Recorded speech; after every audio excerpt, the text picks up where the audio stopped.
Welcome to the latest in our Innovation at Work webinar series Deep Dive. Our deep dives are 60 minutes that we spend with a variety of people over the many years that we've been doing these webinars, where we really get to grips with a topic and hear a lot of experiences and insights and have a great conversation. And also hope to hear from you that are joining us to not only watch, but hopefully participate in the webinar as well. Today's topic is an extremely timely and important one, but it's also one that is in many ways timeless. And so I'm really excited to be joined by four really incredibly accomplished and impressive individuals who have been joining us also on their learning journeys in MIT Sloan Executive Education over the past months and indeed years. And they're going to share with us their own experiences and insights, not only of taking our courses at MIT Sloan Executive Education, but also some of the things that they've encountered along the way in their own professional development stories and experiences. And I think share with each other. We have been talking among ourselves before the webinar started, and I know that we are all going to get a lot of new insights and value out of this conversation. So I can't wait to get started. But before I do, let me just say thank you all again for joining us, and thank you especially to our four panelists today. Let me just briefly introduce them, but I will then hand over to them to give a fuller introduction from their perspective of how they got to be here with us today on this particular video call. So first, I will introduce briefly Stephanie Smith. Stephanie is really an expert in government contracting at a major corporation, RSM. And those of us that have had any experience or contact with government contracting know that that's a very challenging and complex and demanding kind of space. So to be recognized as an expert in that itself is, I think, quite an achievement. But actually, as we will hear from Stephanie, she really has a very impressive professional journey and has been one of our really engaged contributors in executive education. So welcome, Stephanie. We really appreciate you being here with us. We will also hear from Michelle Bilodeau. Michelle has an interesting journey herself. Again, has taken a number of executive education courses with us, is well on her way to completing the advanced certificate for executives, which we might talk a little bit about as we go through the talk, or at least I might provide a bit more background on that.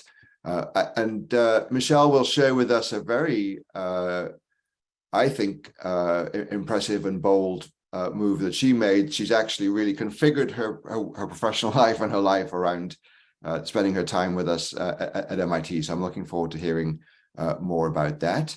We're also joined by Amber Hill. Amber is joining us from London. So thank you. I know this is the morning here and the afternoon for you there, but at least it's not the middle of the night for you, which sometimes happens, I know, when you're trying to engage with people around the world. Amber is, I guess, it's almost hard for me to describe her background. She's has a PhD in biomedical neuroscience from University College London. She's a really accomplished communicator and strategist in neuroscience, broadly speaking. She's an entrepreneur as well, and as she will tell us a little bit more about the business that she has set up, and that she's in the process of really scaling now. So that's a very exciting background as well. And last but certainly not least, we have also from a very large corporation, Carla Silvado. And Carla is with Salesforce, where she's the Director of Professional Services, and brings yet another very interesting set of perspectives to us for this conversation. So again, what all of these people have in common from my point of view, one thing they all have in common is the fact that they've all found their way to MIT Sloan Executive Education through different pathways and have really embraced the opportunity to participate in our programs and learn with us.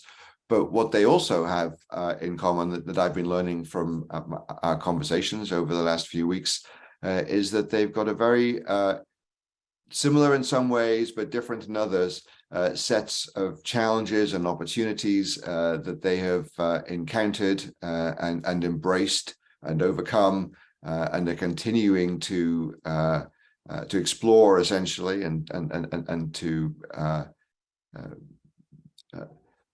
take forward their own careers, but in a way which we're all going to see in the coming hour is not just about themselves, but actually is helping a lot of people around them on the way as well. And so in that spirit of helping each other and helping all of us, all of the folks who are watching the webinar live and who will be watching the recording, I will hand over in a moment to each of them and ask them to tell us a little bit more about their journey with us. But before I do that, let me just remind you, as Elaine did at the beginning, we do want this to be interactive. So if you have any thoughts or comments that you'd like to share with us, feel free to put those in the chat. I see many of you have been just saying hello from where you are already. And use the Q&A tab if you would like to ask any questions. That will help me to filter through them and make sure that we get through as many of your questions as possible to ask the panelists. So with that, once again, thank you all for being here. And perhaps, Stephanie, I could turn to you, excuse me, first. You're, as I mentioned, a leader in a large corporation in an important function that has really a lot of complexity. And so perhaps you could tell us a bit more about your journey to that point and how that brought you to executive education, and maybe what was one of the challenges or barriers perhaps that you were particularly trying to address. Absolutely, Peter. Thank you, and I'm so happy to be here. I'm going to give you a little bit of extra background on me and my firm, because I know that we're kind of on the other sides of screens and we're all over the world. But I hope by the end of this, you all feel like you know us a little bit, and that kind of we go way back by the end of this webinar, just to kind of add that personal touch. And I really appreciate MIT doing this and letting us share our stories. And so, like Peter said, I am a consultant with RSM, and RSM is a global and digital consulting, audit, and tax accounting firm. We do so many things for so many different types of businesses around the world. We specialize in the middle market, which is a lot of growing businesses with a lot going on, shifting business models, private equity investment, just some really interesting dynamics. So I've really loved it. I've been at RSM now for over 10 years. My background is in finance. And so really I have worked in valuation, kind of valuing businesses for a really long time. And I'm here in Washington, D.C., which means, yes, I work a lot in the kind of government services and defense space. I think what's really kind of interesting about my career is really the past 3 years, which is part of what brought me to MIT, is that RSM introduced this program called the Industry Eminence Program, where we said, hey, we have, folks around the firm that have technical expertise that could range from, tax specialists to technology consultants and everything in between. But we realized that our clients, right, are participating in different industry ecosystems, and those industry ecosystems are changing by the minute. And it's really important for us to understand our clients, right, in order to advise them, to serve them, to help them solve their challenges. And so RSM created this program that said, hey, we're going to take some of our client servers and we're going to let them spend half of their time becoming subject matter experts in their industry verticals, so that they can help educate within our firm. They can meet with our clients, talk to executives, kind of really make sure that we're doing our jobs well and that we're understanding our clients deeply. And so that program's a 3-year program that has curriculum involved. We write, we're, trained in speaking, all kinds of things. But at the end, in years 3, kind of the culmination is that we get to pursue the certificate in strategy and innovation from MIT. And so this was very much kind of part of the program that my firm offered. And so I feel so fortunate to say that, right? And I think all of us would agree with any employer we've ever had, big, small, no matter what they did, they all have positives and negatives, right? And so working at a large firm certainly has challenges, but one of the greatest benefits are those resources, that kind of investment into what I would argue is RSM's, primary kind of income generating asset is its people, right? And so what I would say to viewers is to really think about it, right? If you're in the spot of, working for an employer, right? And maybe it's a large firm, to really think about what are the goals of that business, right? Where are they trying to get? Because odds are, if they align with kind of the skills that you would like to acquire as an individual, right? It's going to be so much easier for you to be able to work in tandem to grow yourself, while your business is growing, right? It's a lot easier to do that, right? When interests are aligned. And so that is one benefit that I would encourage people. So if you're someone that's out there kind of looking for development, and you're looking for kind of support, think about that with future employers, let's say, to say, okay, how do you invest in your people, and kind of what are the goals of your enterprise, and do they align with my interests, right? Now, on the flip side, I would challenge those listening, right, that are leaders within organizations, regardless of the size or what you're focused on. I think when you look at the demographics, particularly here in the United States, and I'm sure relevant in other parts of the world too, is really thinking about the tightness of your labor force, right? Like, we are all competing for the best and the brightest. And how do we do that? How do we retain our people? How do we build teams, right? High functioning teams that love where they work and love what they do, right? And I think this is a critical tool to do that. So thinking about, right, how can I not only continue to grow my practice and myself, but then how can I offer these opportunities to the people that I work with, maybe the people that are coming up behind me, right, that are earlier in their careers. And so I feel like RSM did that for me. And I'm really, really thankful and fortunate that there were leaders that came before me that said, hey, understanding innovation, technology, the digital revolution that we're in, what that means for our firm, what that means for our clients, we need people focused on this, right? And then I got to be one of those people. And so I'm really, really thankful to be here. It's been a ton of fun. And Peter, just to round out here, kind of thinking about challenges, for me, it was really envisioning myself as one of those people. I'm not going to lie. When I was a kid, I did not have a crazy, wild imagination. I really didn't. I've always been a very practical thinker. I've always been very execution oriented. And so I joke with one of my allies here and my mentors at RSM that I was so thankful that she dreamed on my behalf, because she came to me when this program rolled out and said, Stephanie, you're applying for this. And I was like, oh, that's like 2 to 3 years out. There's no way I'm ready for that. And she said, no, you're going to apply for it. Like, let's sit down, let's start drafting your application, let's do it. And so I always thank her for dreaming on my behalf. And now all of a sudden, kind of my how I measure myself, how I look at how prepared I am for opportunities has totally shifted and totally changed thanks to those people. And so I'm really appreciative that they've helped kind of teach me how to dream a little bit. And it's been a lot of fun. But with that, I will pause, because we've got some other really, really cool stories to hear. Great, thank you, Stephanie. And I'm sure we'll get more in the conversation into the importance and the power of mentorship that you just described there as well. And that was, a really large corporation, very systematic kind of story that we heard there. Perhaps for a contrast, we could turn to you now, Michelle, who, as I hinted at earlier, you've actually started out in retail and then sort of did a pretty big pivot into a different and more relevant, perhaps in some ways, we might think, to MIT kind of line of interest. So, please tell us more about that and how you got here. And again, similarly, if there's any kind of thought about sort of an opportunity or a challenge or a barrier that this is helping you with, then we'd love to hear about that too. Yeah, absolutely. Well, I initially started the program during the pandemic. And having the courses really allowed me to, sorry, I'm going to introduce myself first, but I thought your intro was really good, but I was an executive in marketing And I'm now doing consulting for e-commerce and retail companies specializing in marketing and customer experience.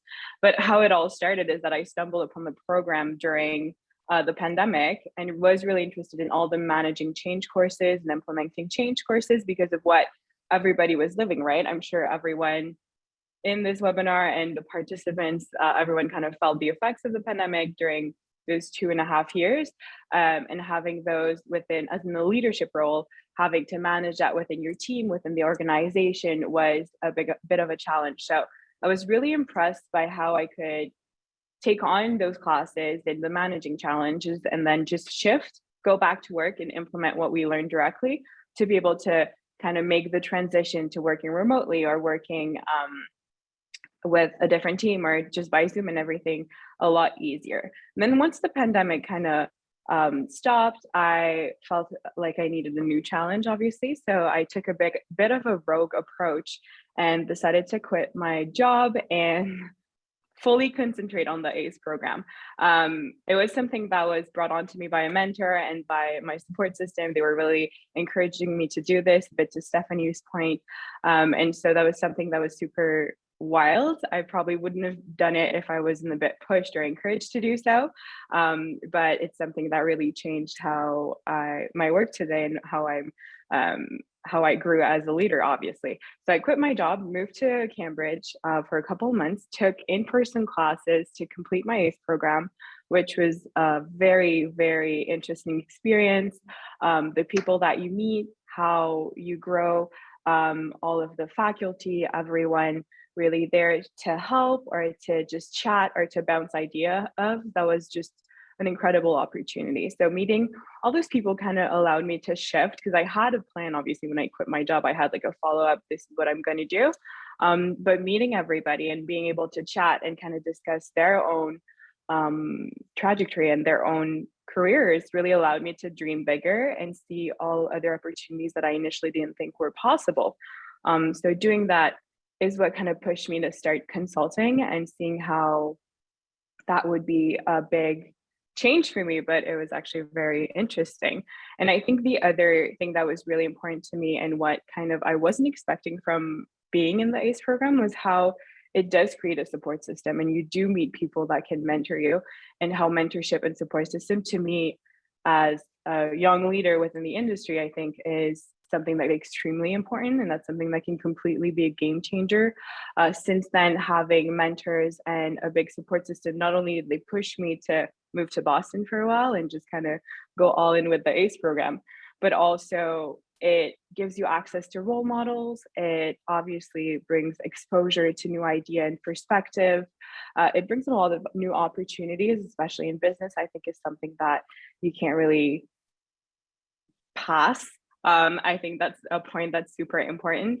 And having people just to chat, like I have chatted with people just to like kind of bounce idea off and see what they're doing. And I've chatted with people who were in a certificate program, people that are interested in it, but also just people that you meet throughout different connections. And I wasn't expecting ACE to be such a pivotal point in that kind of support system role, but it was something that was very surprising yet very, very beneficial. So that's quite interesting and something that really pushed me through. Overall, yeah, I think that's kind of like the big takeaway I got from this. And also everything, obviously, all the content, I think once you really go through the courses and see what is interesting to you and what tracks you want to take, then being able to just take it and apply it to what you do in the day-to-day is very easy. Obviously, I did take some of the operations courses. That's something I'm less comfortable with. So that was a bit trickier and felt a bit like the imposter syndrome in there, obviously. But I think overall, just the whole ACE program was very, very interesting and allowed me to grow as an individual a lot more than I was expecting. Great, thank you, Michelle. That is such a compelling transformation, personal transformation story and journey as well. And I'm struck by how many different elements there are to that as well. That there's lots of different sort of drivers and things that came together. And by the way, you've also caused me to reevaluate how I think of the word rogue. I now have to think of it in positive terms. Disruptor as being positive, not an innovator, and rogue. I think that's a lovely use of the term. Yeah, Thank you. So let's turn now to Dr. Amber Hill. Yet another kind of very different perspective. Amber, you have a PhD, as do I, and I remember, if I cast my mind a long time back, sort of finishing a PhD and thinking, thank heavens, that's the last exam or test that I ever have to take in my life of any kind. And it took a while to get back round to realizing that there was ever more learning to do, and that wasn't the case. But you have kept yourself incredibly busy in a variety of ways after your PhD, and you've now become an entrepreneur with quite some success as well. So I'd love to hear more about that journey and what brought you to our door. And just as you heard from the previous two panelists, what were some of the perhaps challenges and opportunities that you saw along this journey? Yeah, thank you so much for having me. So my background, as you said, is in end-to-end medical research. I've spent my career kind of zigzagging through medical research in psychology, neuroscience, chemistry, clinical neuroscience, biomedical neuroscience, computer science, and then I've ended with this sort of certification in management and leadership from MIT.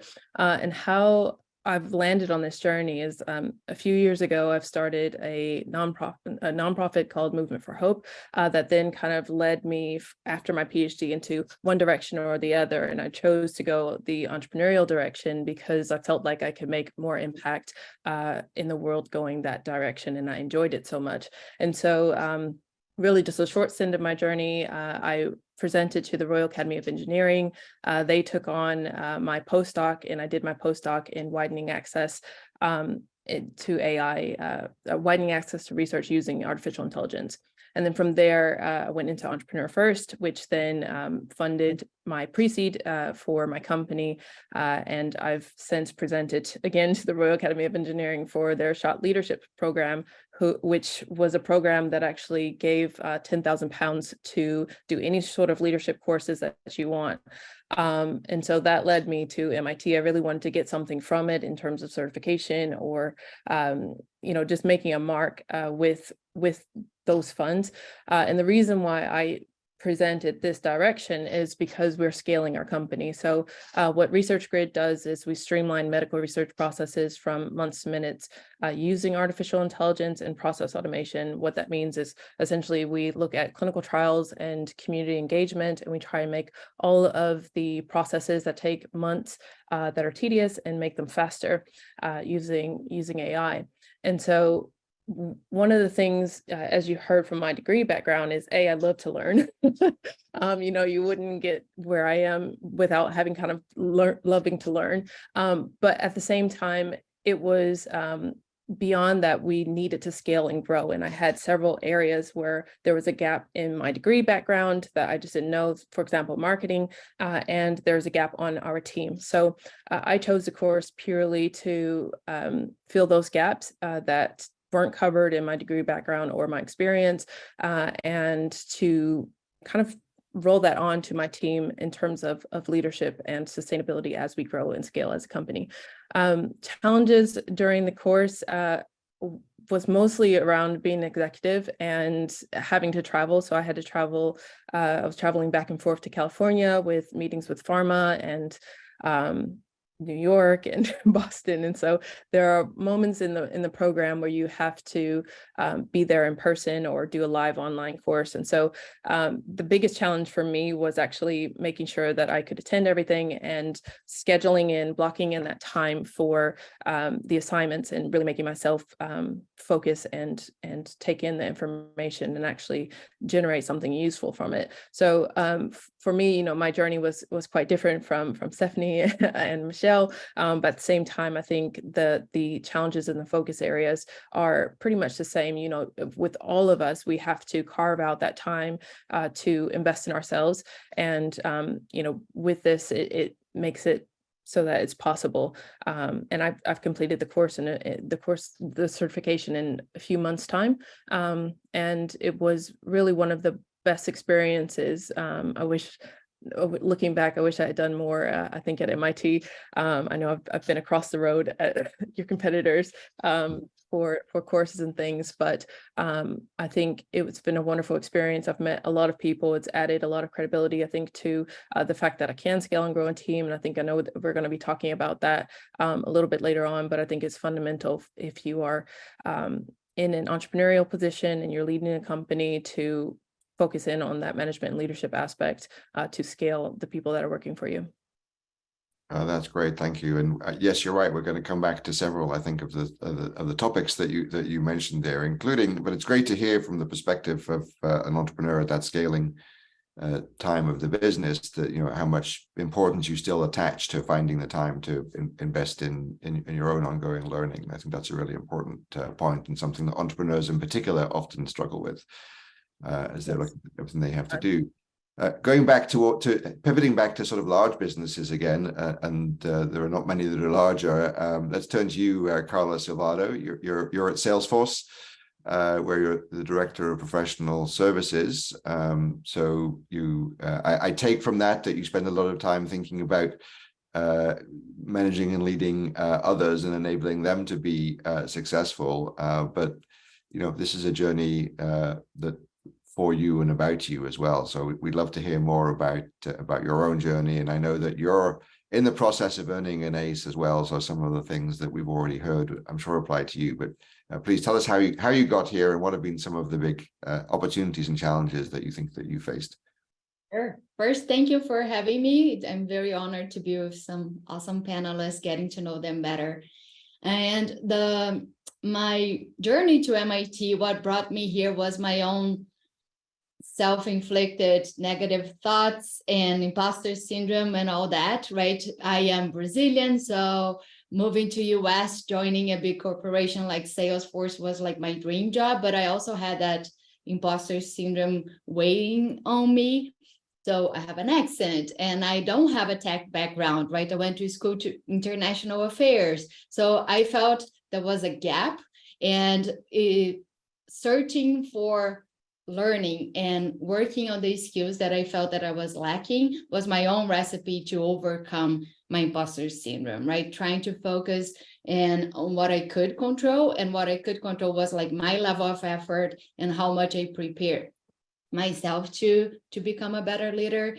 So a friend of mine, Tom Letty, who works at Salesforce as well, was the one introducing me to this course. And then I talked about it with my manager at the time, Nicole Demsetter. Shout out to her, amazing. We talked a lot about allies and mentors. She was amazing. And she not only approved me taking the course, but she actually took it with me, like my very first one, which was design thinking. So we had that shared experience, which was really cool. And I don't know, I had a plan like to achieve an ACE or anything in the beginning. I was very targeted, like doing the design thinking one, which was very relevant to my role at the time. But I got hooked. I really learned a lot. I enjoyed the format. I enjoyed the support system, the networking that I did. And then I started identifying other skills. I changed roles at Salesforce, now in a leadership position. So I started seeing the management and leadership track to augment, right, and supplement my experience as a leader. And it's been a wonderful journey. I took a variety of options. I did the self-paced, I did online. I am biased towards the in-person, like being on campus and truly connecting. That network piece when you're in person is really different. And I made like friends and allies since then. So it was an amazing experience. I cannot speak more highly about it. And I know like there is an investment, right? Not only financial investment, but also from the time management perspective. And this is, I think, is the question that I get the most. How do you do it, right? How do you have time to be a mom? I have 2 little ones, to be a leader. It's a very fast-paced environment, but also take time to invest in yourself. And that really what helped me to get more comfortable with this was when I start reframing it. Instead of thinking about this time that I'm away from my kids or from work, like instead of being guilty about it, I reframe it in a way, I'm becoming a better mom. I'm becoming a better leader, right? I'm learning and investing on myself. I'm showing my 80-year-old daughter that her mom can, be impactful, have a successful career, can help others. So that for me was really like a moment that helped me like make this a priority when it comes to time. Great, thank you. That's a really interesting point for you to end on there, because I know from some of the questions that we always get, and I'm seeing coming through in the chat a little bit, this question of how does one find or justify the time to invest in oneself and the other resources that it takes. I always say when I'm awarding these certificates that you've all earned, and hopefully more that you will be earning, one of the things, there are many things that are very impressive to us on the executive education team, but one of them are just the constellation of different things that you have to bring together as investments of time, and obviously the fees and travel if you're going to be coming to Cambridge, which we hope many people also are able to do. And so I like very much, Carla, your point about, one tool that you found useful is reframing, how you sort of think about the purpose of what you're doing, and the value it has is not just being kind of a selfish kind of personal value, but the value that has for those around you that are coming along on the journey with you, in a sense, and are helping you invest in it. And I'm curious, did others have something similar to that? Stephanie, how about you? Yeah, for sure. There's never enough hours in the day, right? And I think it's always important to think about both like a short-term return and a long-term return on anything that you're doing, right? Maybe that's just my finance coming out, but when I thought about this, a lot of these courses, even though the courses that I chose to take were not necessarily finance oriented, but they made me a better valuation professional. I was asking better questions. So like in the short term, I felt like I immediately, was just thinking differently, and I had more diverse perspectives from the folks that I got to meet in class. And so that felt like immediate. I was like, okay, I can see this making me better at my job. So having to carve out those hours, right, to maybe not be on every single call with my clients and trusting my teams to execute on things, things like that. But then from the long-term perspective, right, I was thinking about, all of a sudden I was thinking about, okay, how do I position my firm for the future, right? Not only serving my clients well today, but how do I start thinking about what their problems are going to be 5 years from now, 10 years from now, 1 year from now, honestly, with the pace of change that we're seeing. And then also with my teams, right? Like everybody that worked with me, I want them to see a culture of continual learning, right? Because obviously that's what's going to make us excellent and continue to be excellent into the future. And so if I'm not willing to do that, then why would I expect the rest of my teams to make similar decisions, right? And granted, it'll look very different for each of them based on what they want to do and what they want to study and what they want to learn and the skills they need. But generally that concept, I really had to take a breath every so often and say, okay, remind yourself of both the short and the long-term kind of investments here, and recognize that's what you're doing. You're making an investment, right? You're coughing up something up front, money, time, whatever, right? Knowing that you're going to get a return on that later. And so I really had to remind myself of both the short-term and the long-term repeatedly to say, no, this is not you being selfish. This is not you, just being off the grid for a couple hours and not being available. No, this is you making a long-term investment in yourself, your team, your employer, all of the above. So yeah, but it all rings true. And I will also note, I have friends, I have family members, I have a husband, I have everybody that that was very patient with me too, right? That were excited to see me kind of do things that they found interesting. So everything that Carla said really, really rings true. And as someone who wants to be a mom one day, I'm so encouraged by her and how she does that. And it's really reframed my way of thinking to say, okay, you can still do really, really cool things, right? And have a family and do all these different things. So I'm more excited about the future after meeting Carla. I will say that. And I'm sure we'll get on in a while to the importance of role models as well as mentorship. And I think that's a really important point you made there. I'm curious though, Amber and Michelle, so here it seems to me that people watching might say, fine, if you're in a big company that has the ability to invest and enable you to make that kind of investment. But what about it if you're coming at it from where you are the CEO of a small and high growth company, or you are the CEO of yourself at the moment, and that those decisions about investments might seem to have different challenges. Amber, what was your sort of approach to that? Yeah, I think there were many a day that I was up very, very late at night, and I think I extended every single assignment. So and weekends, you just make time. So there's not, when you want to do something, you make time for it, and it's like whatever, working out or whatever it is, you figure out how to get it done, and that's what entrepreneurs do. And my experience was very late nights, finishing assignments and actually putting in the effort. There's a lot there that you can kind of you get what you put in, you get out of it what you put in. And so I think it was important for me to invest that time in order to make sure that I wasn't wasting my time, and then also that I could pass that on to my team and training packs and things like that, and also get them involved later on down the line. So we've also put some of the team in courses after I finished the executive certificate. So yeah, it's just about making the time where it's needed. It's no different from anything else in your life.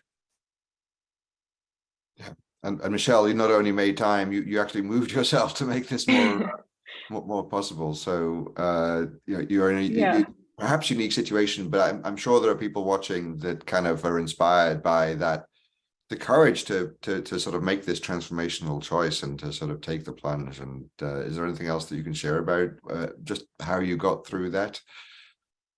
Yeah, for sure. Well, first of all, I really recommended it. It was just a really nice way to take the course. But what really pushed me to do it was I was talking to somebody, and it kind of completely changed the narrative when I was asked, like, if you're not in that course, someone's going to be there, someone's going to be taking notes, and they're going to be sitting and learning and kind of working on their own self growth. So why shouldn't it be you? And when I was asked that question, I didn't have any good arguments. There's always timing, and timing is hard, but I find that timing is just an issue every day, every time, for everything. So to a certain point, you can't really keep using that one. And when asked, like, why shouldn't it be me? Then I couldn't really find a good enough reason, apart from saying, like, oh, maybe like I'm not executive enough, or maybe like I'm not managing a lot of people at the moment. I used to, but not anymore, and all of that.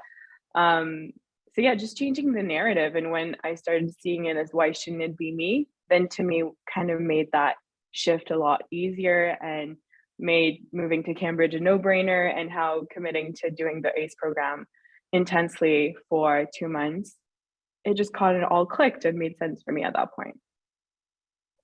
Yeah, that's interesting. And you've all mentioned some version of imposter syndrome here as being sort of potentially one of your challenges, and perhaps we could pull that apart a little bit. And I think there's some version of that possibly everybody, or most people, if most human beings are wired to feel that a little bit, or in some cases a lot. But was there a version of that was more about sort of work experience as women rising in your organizations that contributed to that as well? And if so, what helped you to address that particular aspect of the challenge?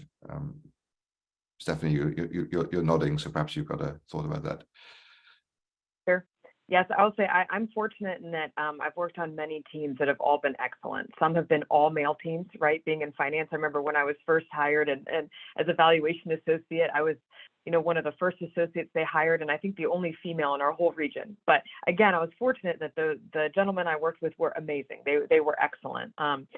And then as time went on, I came out to our DC market that just happened to have some crazy, wild, heavy hitting female leaders that were just awesome. And so it was really cool. It wasn't like I felt like I was lacking before, but then all of a sudden I had some really, really great examples. And what they did was, I think, twofold, right? Like, it's almost like the tough love thing where it's like you can really challenge people, but you care about them deeply at the same time, right? If you miss one of those, it can be harsh or it can be not all that helpful, right? But so I really feel like they did both, right? Like in my intro, when I talked about my one mentor who said, Stephanie, like, you're applying for this program, you have a week. If you get it and you don't want to do it, we'll have another discussion, but let's just see where it goes. And she knew that once I kind of accepted the idea in my head, I was going to do it. And I'm so glad that I did. I would not have applied. There's no way. She literally was like, nope, you're going to do this. You're at least going to apply. No questions asked. And so that was like the challenging element of it. But then on the flip side, what she also did, right, was when I was out in DC and I'm in this industry that is very, very male dominated, where I was different than everybody else in the ballroom at the networking events, right? I didn't have the same background as them. And so she took me along, and tons of leaders, male and female at our firm, were like, yep, come right on along. And when you show an interest and some level of initiative, like, people will bring you with them, like, to the scary things, right? So that I didn't have to walk into a ballroom of 500 people I didn't know and just have to figure out how to make conversation, right? Like, they'd bring me along. And so it was kind of that balance of the two. So some really, really great allies that challenged, but also just cared for and brought me along to things, and were generous with their networks, right? With their knowledge. And so that made all the difference in the world to me. And so that's kind of my goal of how can I do that, right? How can I pay that forward? Which is exciting. And within my firm and outside of my firm, right? Like with Michelle talking about like the support network that she saw at MIT, right? Always keeping an open mind to who those people could be. And they could be personal connections, MIT connections, people at your own firm, a whole mix of things. So really, really cool stuff. Yeah, great. And Emma, what about as an entrepreneur? We have some interesting research that's been done here at the Sloan School that explores the different challenges that women entrepreneurs face, particularly around investments, for example. What have you seen of that? Yeah, definitely. I think the the investment case for entrepreneurs who are female founders is still quite poor. I think it's increasing over the last few years now that awareness has been raised about it, but something like 2% of investment is going to, maybe even less actually, is going to female entrepreneurs. And that is also female entrepreneurs with a male co-founder. And then if you are a diverse female entrepreneur, so for example, a Black female entrepreneur, then that capital gets even less. So I think it's 0.0006% of investment goes to you. And so I think as females in any industry, you are aware of when you look different in a room, you're aware of statistics, you're aware of all of that. But I think it is counterproductive to carry it with you, so to speak. So for me, when raising or when presenting myself to the world or anything like that, I know the statistics, they're there, but they're not something that I hang on to when I walk into a room. 90% of the time I'm going to walk into a room and I'm going to be sat across from an investor who looks different from me, who identifies in a different way, who navigates the world in a different way. And it's just something that you have got to find commonalities, whether it is education or your approach to something or your grit or something, you find commonalities in different things. So I would say to any female entrepreneur who is facing challenges with raise or anything looking different in the industry. So just to tell a quick story, when we first got our pre-seed funding, which I'm a sole founder. So it was difficult in a sense, but I had the backing of a major accelerator. And so I raised solo about $1.2 million. And so with that, I had a lot of support and energy behind me, both from my background in education and then also from what we were doing, and that I could show the technical knowledge, the domain experience, as well as some early stage customers and pilots. And so I felt confident in that, in what I was presenting. And I think everybody has got to do that any stage. But when the pandemic hit, we had a clinical trial-based software. And so we got attraction from Forbes, from Financial Times, from Moby Health News, and they all wanted to talk about the fact that I was a woman, rather than the fact that we had an AI solution that could speed up clinical trials. And so those are the sorts of things that you'll face as a woman in the industry, where you just look a bit different. And really, whatever innovation that you have and that you're pushing forward on has nothing to do with, you know, the choice of lipstick during a day, or if you happen to wear lipstick, you know. And so I think female entrepreneurs and females in any industry who are executive or pushing through, you know, trailblazing through a very male-dominated field have got to, you know, I think it's important to acknowledge that the stats are there and that you represent something that is quite important. But I don't think that you can hold on to that or make excuses about it. I think that you are, you push forward because you're a badass in that field. That's just the end of it, you know. And so I think that's part of even getting over like imposter syndrome or anything like that, is telling yourself, changing the narrative for yourself and telling yourself that there's no room that you're not qualified to be in.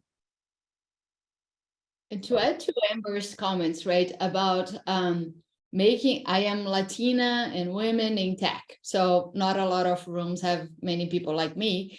I stopped like seeing that as, oh my God, something that I need to overcome, and seeing that this is the value that I bring to this table, right? Trying to pinpoint what is the different perspective that, because you have that background, that race, whatever, or you're a woman, like what you bring to the table, and articulate that in business value. That's what it changes. Like, you're not asking for acceptance, you are showing that you bring extra value.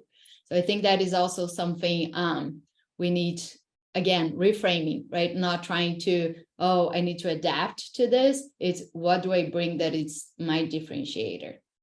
Yeah, and it's something that is also global. So I was just in India with the UK trade delegation, and I took a picture of the room that I was in, and this is the room. So, you know, you can't spot one single female in this room, and that's just the reality of it. That's what it looks like. And so it's not something, you just can't focus on that. And I think you also have to be, instead of like fighting imposter syndrome, you have to kind of start working towards being comfortable being uncomfortable. Is kind of a way to see it. So you're going to be uncomfortable, but if you stay in that comfortable zone forever, then growth won't be as fast, innovation won't come the same way. And to Amber's point, like all of the meetings or meeting investors and seeing how you can grow your company, that gets a lot harder if you stay in that comfortable zone.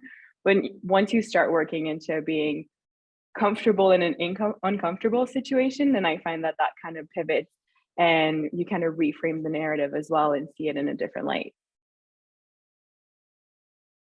And that, I mean, that's for everyone as well. It's not just for women, right? It's like it's everyone. You have to sort of get comfortable in uncomfortable situations. I love that. Yeah. I think there is also an external factor. So we're talking about what we can do to work on our internal imposter syndrome, but all of us have a role, right, on being inclusive.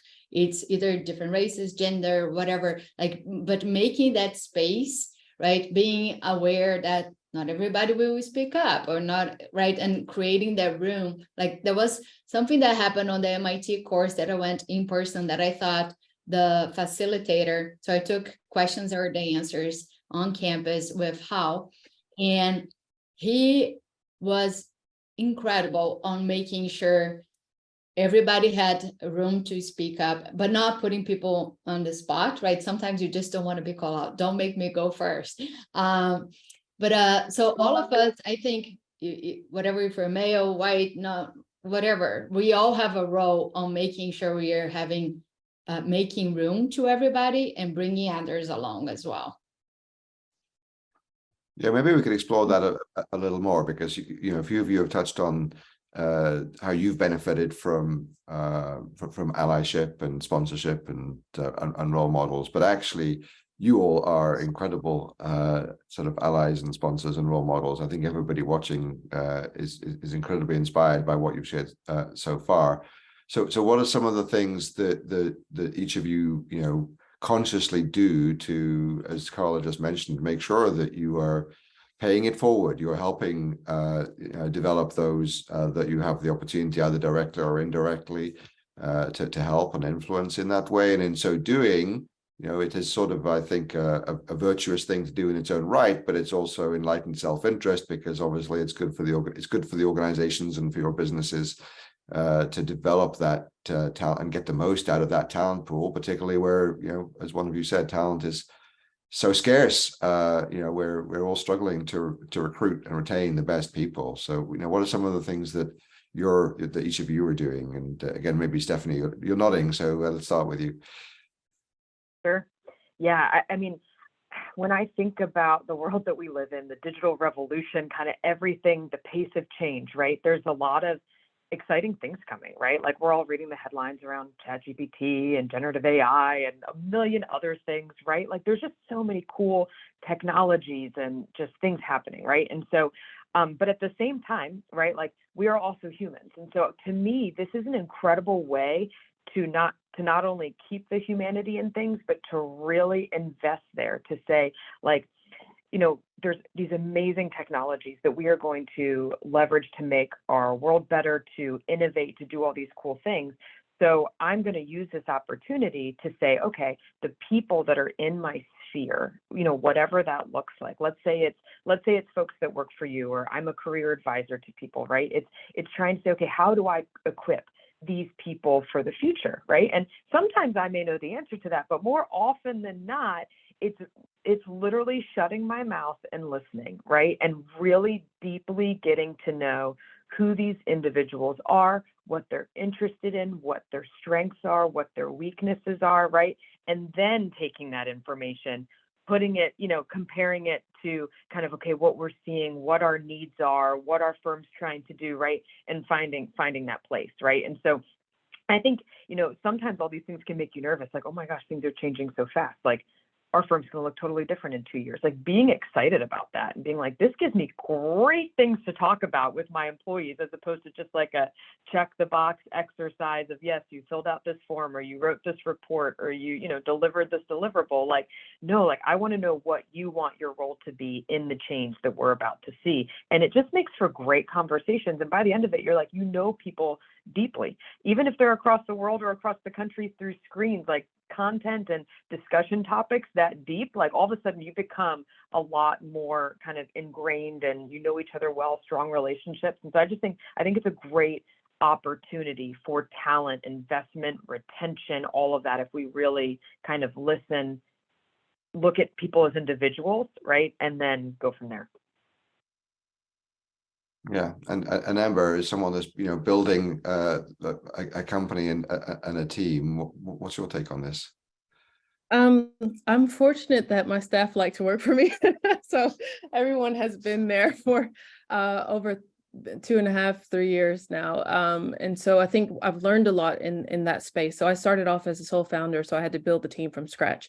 And building that, we had a lot of waves in the beginning, and initially things that I didn't anticipate, which took a lot of time. So looking back on it, when investors might say that it's a risk factor to be a sole founder, I absolutely understand, because it does slow you down in the beginning. I think in terms of talent and retention, I've hired people from Google, Amazon, VMware, things like that. And I've found actually that my best hires were people who were scrappy, who were jack of all trades, who had a grit that I could not teach them. And so for me, I have a kind of early rule, at least early stage growth of a company, that I stopped hiring seniors, so to speak, who were like sort of industry executives or looked good on paper, because they don't have what you need at that early stage in terms of driving you forward. People that you hire have got to have the same hunger as you. And I think my team, whom I am very fond of and love dearly. We have like a little, family knit kind of group. And we have gotten to where we are by the fact that they all have ownership in their areas. And so I think there's a thing about, you shouldn't be micromanaging people. You have got to give people space to grow, and they have got to see that trajectory in growth as well. So I think everyone has grown through the organization and can see the growth trajectory through the organization, irrespective of the fact that we're small. And so I think communicating the vision of where we're going is equally as important as the scrappy day-to-day bits that they all have ownership of. And I think everyone's quite proud of their work. And now that we're getting quite notable attention and scaling 2.5 month on month now, it's becoming we're seeing the fruits of our labor. And I'm so happy that I made that choice early on to give those positions to the people who earn them. That's great. I think those different perspectives are so complementary as well. And I think there's a lot that people in large organizations can take away from what you just described, Amber, also. This is fascinating, and I'm just looking at my watch and realizing that time has been flying by, and we're almost out. But perhaps as a kind of a closing idea, I could ask each of you not to cold call you or put you too much on the spot, but is there, do each of you have one kind of breakthrough or big idea or takeaway from any particular course? And feel free to name drop. I'm sure my faculty colleagues would love to get a name check if someone stands out. I know one already did. So let's start with you, Michelle. Is there sort of one big takeaway so far? Well, I took the course with Bill Fisher and Charlie Fine, which is like a longer course, which is paired with IMD, sorry. Driving Strategic Innovation. Yes. And to me, what was a bit different from that course is that you spend the whole week with the same group of people. And that really allowed for going deeper into challenges with an organization, but also knowing more about the fellow participants and really learning about what was a really game changer for their organization, how they grew, what they decided to do. So having that time to kind of go for happy hour after and kind of chatting and making sure that everybody was coming to the course and you could really chat and have that time to discuss in more depth. I thought that was a really, really interesting course. And that was one of the courses that really allowed me to like kind of open and see a bit more of the variation that was out there after I was done with my ACE. So that one to me was a bit great. I like that. Thank you. Yeah. And Stephanie, how about you? Yeah, I loved the platform strategies course just because it reminded me of just how much we take for granted of, the business models of the future are not necessarily the business models of the past. And so like, it really just kind of, you always hear like, understand your business or understand your client or whatever, but it's shifting so fast. So I loved it. It was almost jarring in a way of being like, oh yeah, you think that's a business model that'll work? Let's pick that apart. Let's totally spread this out and map it out and think about like, is that sustainable? Will that work in light of how technology works now? And you're like, oh wait, no, that has to be totally reimagined. And so in a way, in the beginning, it was kind of jarring, but then by the end of the course, you're like, this is cool. Because not only is there opportunity to kind of do new cool things in the world, but there's going to be so much opportunity to reimagine every industry to some degree. And so kind of starting to think like that about kind of what we do was really kind of energizing to me, despite being a really challenging course, but I loved it. So they did a great job. Great. I like that one too. And Carla, how about you? What's one standout idea that really had a big impact for you? Mine was questions are the answers, a very tactical exercise we went through is called Questions Burst, where it's a very level setting to the room, right? You put out an idea, everybody has 2 minutes to come up with all the questions, and your goal is to challenge whatever is in there. So it's really inclusive way to hear the more quiet voices and to make your idea bulletproof. So I love that one and very easy to apply. Great, thank you. And finally, Amber, you one big idea. Yes. So I really love the negotiation for executives workshop and course. I think one of the things I loved about it is that it's data driven and you get live data and it tells you so much about yourself.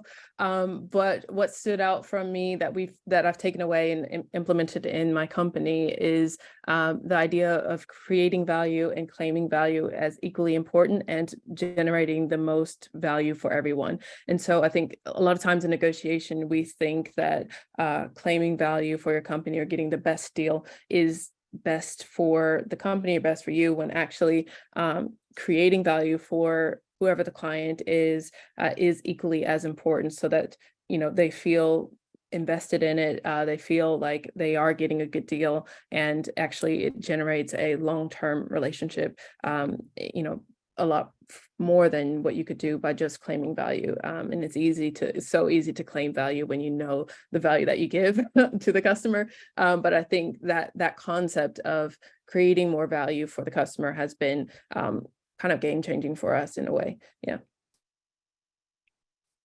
That's fantastic, and I've allowed us to go over time, so I have not done my job perfectly well. I'm sorry for that, everyone. But I think I have to call it to close here. But I really am so appreciative of all four of you spending all this time with us on behalf of us at MIT and everybody else who was watching us live, and the many more who I know will be watching the recording. Thank you, Stephanie Smith, Carla Salvado, Amber Hill, and Michelle Bilodeau. You've been fantastic. You are fantastic. You really are the role models that for others, I think, that you have articulated have been important for you in the past in your own journeys. So thank you for being here. Thank you for everything that you do and that you will do.